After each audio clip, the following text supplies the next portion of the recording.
जगदीश सुधीश भवेश विभो परमेश परात्परभूतपितं प्रणतं पतितं हतबुद्धिबलं जनतारणतारयतापितकम्। महाभारत में कई घटनाएं ज्ञान विज्ञान के रहस्य छुपे हुए हैं।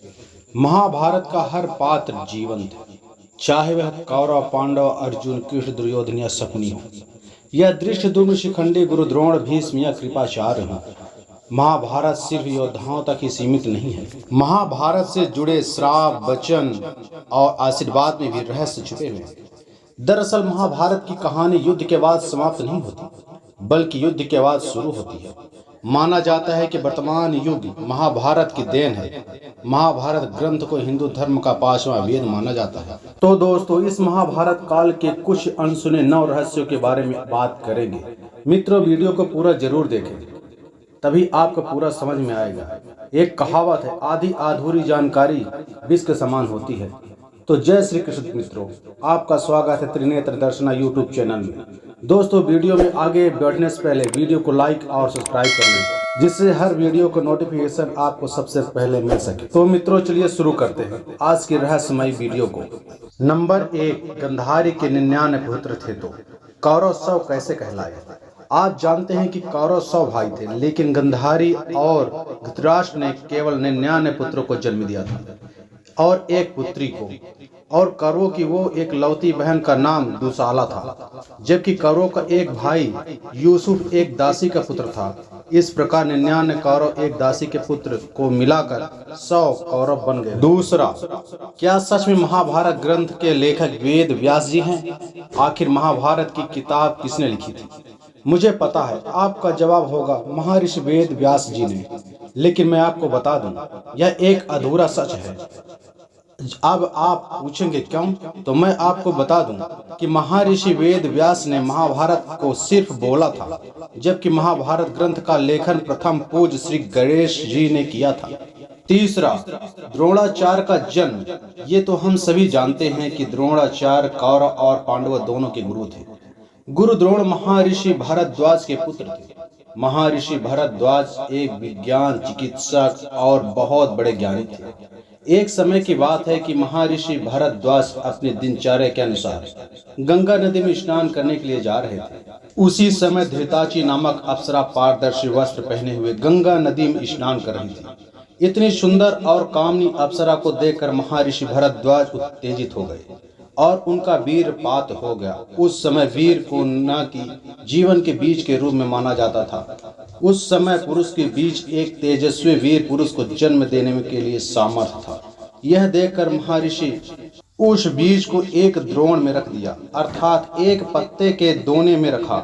द्रोण अर्थात दोने से उत्पन्न होने के कारण उस बालक का नाम द्रोण रखा दिया, जो आगे चलकर द्रोणाचार्य के नाम से प्रसिद्ध। चौथा, चित्रांगना के घर कौन पैदा हुआ था? जब अर्जुन इंद्रप्रस्थ की ओर से मैत्री संदेश लेकर मणिपुर गए थे तो कुछ कारणवश अर्जुन और चित्रांगना का विवाह हो गया था। बाद में अर्जुन निराधार संदेह के कारण चित्रांगना को उस समय त्याग दिया था। जब वह गर्भवती थी, तब चित्रांगना ने उन्हें ठान लिया था कि वह इस अपमान का बदला अर्जुन की पराजय से लेगी, जिससे अब्रुवाहन पुत्र का जन्म दिया। बाद में वह मणिपुर का राजा बना। अब्रुवाहन को यह नहीं पता था कि उसका पिता अर्जुन है, और किसी कारण बस अब्रुवाहन अर्जुन में एक युद्ध हुआ। अर्जुन युद्ध में मारे गए थे, जिन्हें श्री कृष्ण पुनः जीवित किए थे। पांचवा, आखिर क्या है अश्वत्थामा के आज तक जिंदा होने का रहस्य? मित्रों, इसके पीछे एक बहुत बड़ी वजह है। जबकि लोगों को लगता है कि अश्वत्थामा का आज तक जिंदा होना एक अंधविश्वास है। अगर कोई व्यक्ति 5000 वर्ष पहले पैदा हुआ था तो आज तक कैसे जिंदा हो सकता है? मित्रों, इस तरह का तर्क वही आदमी कर सकता है जो ईश्वर पर विश्वास ना करता हो। अश्वत्थामा के अभी तक जिंदा होने का रहस्य यह है कि महाभारत के अंत में जब अश्वत्थामा ने ब्रह्मास्त्र प्रयोग करके अभिमन्यु के पुत्र को गर्भ में मार डाला था, उसी समय श्री कृष्ण ने दर दर भटकने का श्राप दे दिया था और उसका मणि निकाल लिया था। छठवां, महाभारत के समय में भी परमाणु बम हुआ करते थे, जब उसे ब्रह्मास्त्र के नाम से जाना जाता था। मोहनजोदारो की खुदाई में कुछ कंकाल मिले थे जिनमें परमाणु बम से निकले हुए किरण का प्रभाव बताया गया। सातवां, 5 जनसंख क्या है? मित्रों, 5 जनसंख बहुत ही दुर्लभ संख है। भगवान श्री कृष्ण का शंख का नाम भी 5 जन था। इसकी उत्पत्ति समुद्र मंथन के समय हुआ था। महाभारत के समय श्री कृष्ण योद्धाओं में शंख बजाकर जोश भर दिया करते थे और कौरवों की सेनाओं में भय पैदा हो जाता था। इसलिए इस शंख को विजय और धर्म का प्रतीक माना जाता है। 8वां, क्या है इरावन की कहानी? मित्रों, अर्जुन के पराक्रम पुत्र अभिमन्यु, जो अर्जुन की पत्नी श्री कृष्ण की बहन सुभद्रा के गर्भ से उत्पन्न हुए, जिनके बारे में हम सभी जानते हैं, लेकिन अर्जुन की एक और शक्तिशाली पुत्र था जिसका नाम इरावन था। मित्रों, पांडवों से लेकर कौरवों तक कई ऐसे पात्र हैं जिनकी कहानी हैरान करने वाली है। दिलचस्प बात तो यह है, महाभारत का हर एक पात्र किसी न किसी से जुड़ा है और महाभारत युद्ध में भी उसकी अहम भूमिका है। ऐसे ही एक कहानी है इरावन की। जब पांडव द्यूत क्रीड़ा में सब कुछ हार करने के बाद वन को चले जाते हैं, तभी अर्जुन की मुलाकात एक नाग कन्या उलूपी से होता है, जिनसे विवाह कर उलूपी ने एक पुत्र को जन्म दिया जिसका नाम इरावन था। 9वां, युधिष्ठिर को अपने शरीर के साथ स्वर्ग को जाना।